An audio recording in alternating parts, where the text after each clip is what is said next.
just think about what experience is and what experience actually means, and like how unique and in a way like bizarre experiences, because it is so bizarre. It should not exist. If all you are is atoms, aka marbles bouncing into each other in a very organized way, experience should not exist. It doesn't make any sense. How and why would an infinite amount or 100 billion marbles bouncing into each other ever generate out of nowhere an experience of colors? Let's just think about what a color is in reality. A color in reality is nothing more than a photon, aka another small marble, flying through space at light speed or whatever, 100 trillion miles a second. And it's vibrating at whatever frequency, and that's what gives away the color it's going to be. But that color is an extremely different thing than the color as I experience it. For example, red. I look at a fire truck. Now, what actually exists in the fire truck is a photon moving through space at light speed.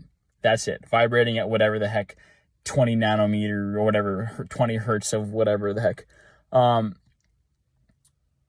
But what exists in my head is red. And that's completely different. And they're always perfectly correlated. Whenever you have that frequency in reality, you get red inside my head. But there's no reason why there should be red inside my head. And that is insane. When you actually think about it, that shows the fact that there is red inside my head, the fact that there's anything inside my head shows that my head is not just atoms. It's not just marbles bouncing into each other at the right way in the right time. Because experience is completely unnecessary, because if all you are is marbles bouncing into each other, then when you see something, all that should happen is marbles bounce into each other. But that's not the world we know. Actually, if you actually think about it, the only thing that we really truly have, and this is something a lot of like skeptical people like realize and they like kind of freak out about. The only thing that we actually truly have is experience, which is it mirrors the real world, but it isn't the real world. My experience of looking at whatever my steering wheel here is completely different than what the steering wheel is in reality. It mirrors it, and I can get information about the steering wheel, but I can never truly just encounter the steering wheel as it is. Something completely different. Image of a circle, of a steering wheel, a concept, a meaning, and everything imbued in that I have in my head whenever I think about a steering wheel is not the steering wheel itself. It's something completely different that is, it's a shadow of matter, if you think about it. But the fact that exists is crazy, because every single thing that you have and know and are and have ever thought or remembered or imagined or seen or heard or anything, every single thing you have is experience. That's all you have. And experience is it mirrors reality, it mirrors the material world, but it is not the material world, and is completely and unbreachably gapped from the material world. And if you think about it, that's actually crazy, because that says without 100% without a doubt, you are not just the material world. There's something inside your head that is not just atoms, that is not just marbles.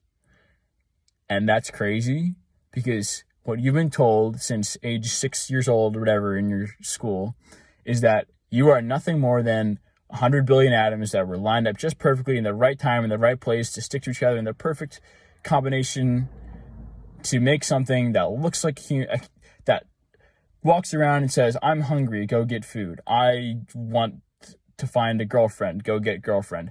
That's what you've been told since, God, I don't want to die, don't die. That's what you've been told since you're 6 years old in school. And it's true, you are that.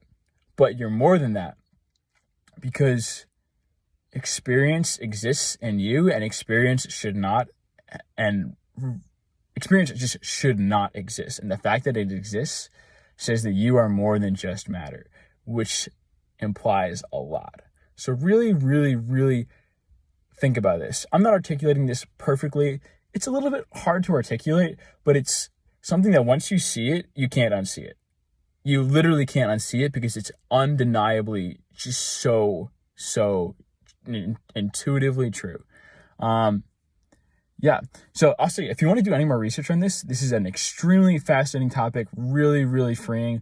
Anyway, it's called, in any kind of philosophy, if you're trying to like maybe find better ways of people who've articulated this, look just online, maybe even use chat or whatever.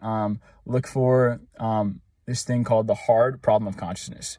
This is a very much known problem in like upper level modern philosophy. And no one has really actually ever been able to solve this because it's not really a solvable thing, because if you actually think about it, it really very clearly says that you are immaterial. But look that up if you want to, because this is kind of one of those things that shapes the absolute foundations of the way you see the world.